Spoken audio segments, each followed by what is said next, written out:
Good morning. It's a bright, sunny day. The snow is melting. And I just have a small story to tell you about something that happened last night. This is my cell phone.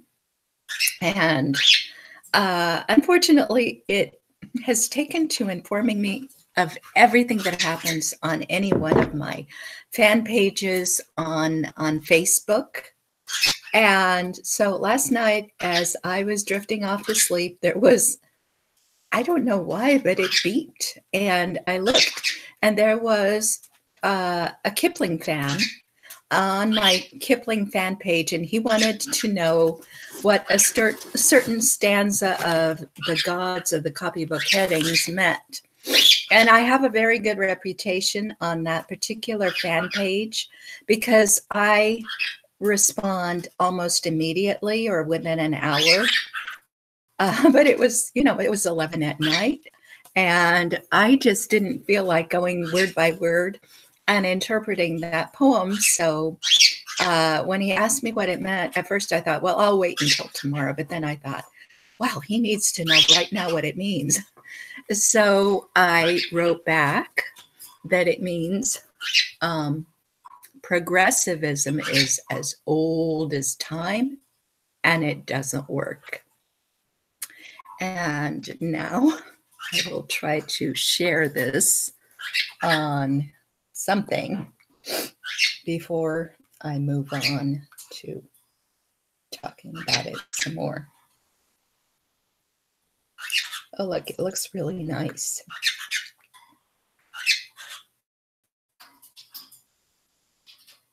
I'm going to take a screenshot of it if I can. I'm really awkward about this stuff. It won't let me do that. Well, I will at least share it. Won't let me do that.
Okay, I'm now sharing that on Facebook.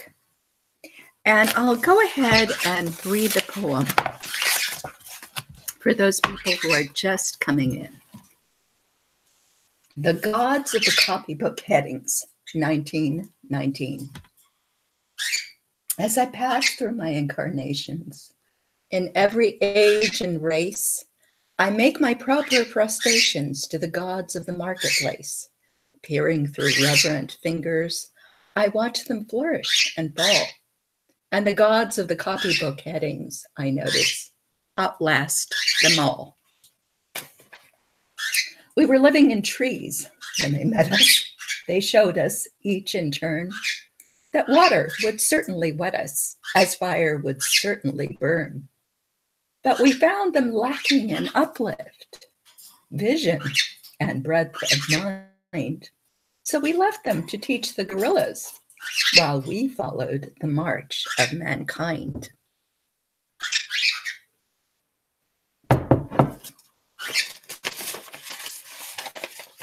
We moved as the spirit listed. They never altered their pace, being neither cloud nor wind-born like the gods of the marketplace.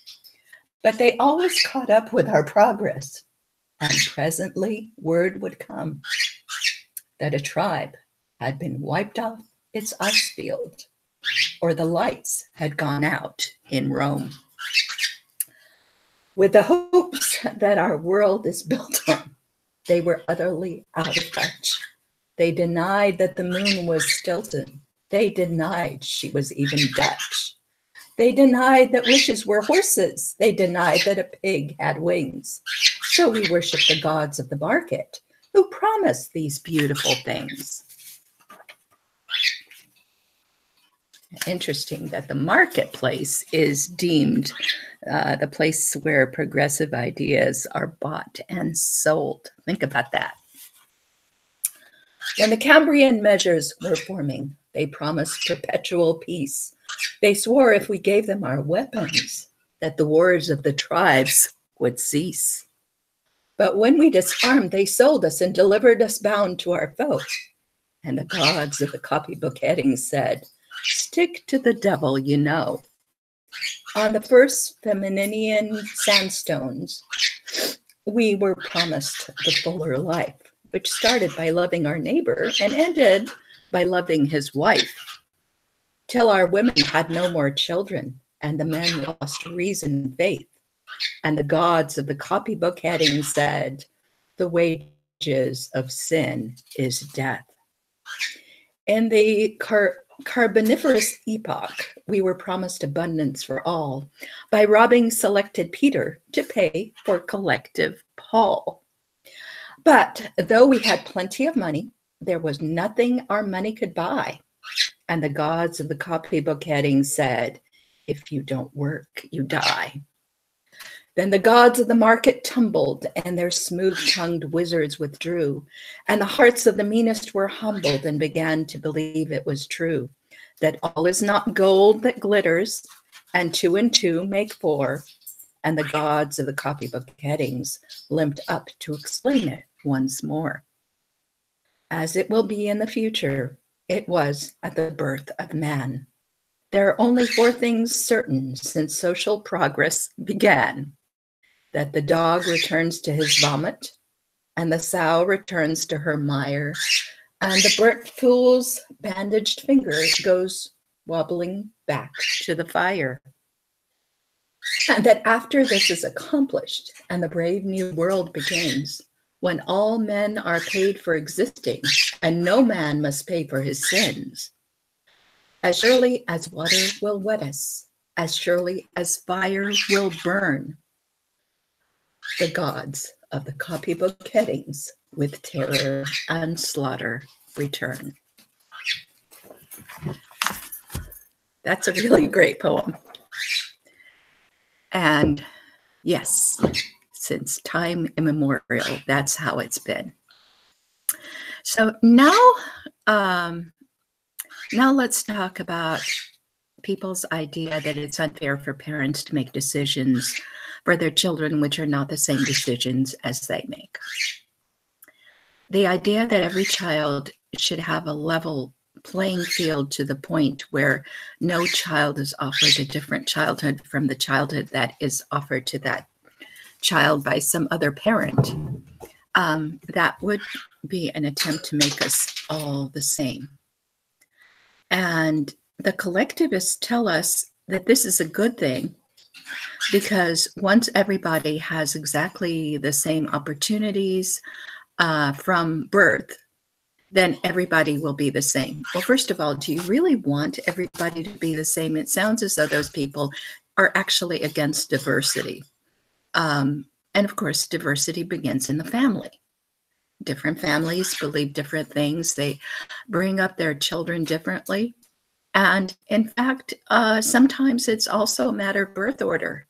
So, you know, even if you were a member of the nobility in England a long time ago, say, if you were the firstborn son, you got to be in a higher class than the secondborn son. And the thirdborn son might as well go out and set out to sea and find his fortune. And you might say, why would you treat your children differently if you were that rich, if you were of a noble blood? Well, it might be that you only had so much land to give to your children, but it might also be the case that by doing this, by sending one son out to fight in wars and one son out to go to sea, and one son is sent to have the highest education possible, and the daughters are, you know, sent out to different families to start families of their own. When you did that, there was a very good chance that at least some of your children would reproduce, and at least some of your children would do well, and that regardless of how things turned out, your progeny would have an opportunity to have progeny of their own and to reproduce, and so on and so forth. And if you actually went around expecting every child to be the same as every other child, to have the same opportunities as every other child, it would mean that if you made a terrible mistake, that terrible mistake would destroy all your children and all your children's children. And that's not a good thing. So it actually makes sense to allow different people to raise their children differently and to make different mistakes, because you don't want all your eggs in one basket. This applies to everything, including chimpanzees. You might think, well, the way you're raising Bo isn't the best way. And I will agree with that. It might not be the best way. The way I raise my daughter might not be the best way. But if we happen to live under conditions where all the other chimps are destroyed, Bo is still here. If we happen to live under conditions where the children who are brought up a different way are destroyed, my daughter still exists. And if it turns out that my children don't make it, I'm not forcing other people to raise their children the same way. So they have the opportunity for their children to survive under conditions where the way they raise them is the best way for those conditions. And so a lot of people will talk about how Darwinism is a bad way to think about these things, but it's not even a question of the fittest survive. It's those who are the most fit under a certain set of conditions survive, and none of us know what those conditions would be. Okay, if you have a child, for instance, that you leave in daycare every day, the child will survive better if he's a squeaky wheel. Here's what I mean. If it's a child that screams a lot, that child will get a lot of attention from caregivers, and that child will not be overlooked. And if something is wrong, somebody will come and help that child. So having a child who tends to overscream, overreact, that might be good under those conditions. And might be why we're breeding so many skittish, anxiety-ridden children, because maybe that's a survival trait for that particular situation. But on the other hand, having a baby who is calm and silent is good for conditions where you have that child with you. This is the only child that you're caring for, so you are going to take good care of it, even if it's not a squeaky wheel. And in the event that you have to hide out with that child somewhere while predators are going after you, you and the child will survive. Okay. So different conditions call for different behaviors, and we don't always know what is best. I was vaccinated for smallpox. My daughter was not vaccinated for smallpox because that wasn't offered anymore for her.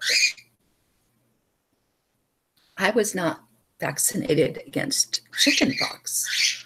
My daughter was vaccinated against chickenpox. Different conditions. Now, someday, smallpox could come back if I'm still alive. I suppose it might be helpful that I was vaccinated against smallpox. On the other hand, we don't really know what having as many vaccinations as we've had recently does to people. So it's a matter of degree. And it's not a surefire thing. And if we say, let's not force everybody to do the same thing, it's not because we know what the best thing to do is. It's because we don't know. And what makes sense is if you don't want all of our children to suffer the same fate, you know, in the event that we're mistaken, let's allow some of our children to have a different upbringing and a different way of life. So they talk about diversity. They say that diversity is a good thing. Well, let's have diversity. Let's have different opportunities for different children. And may the fittest for a particular purpose under a particular set of conditions, may that person do well. You know, we really don't know what is best. We gamble.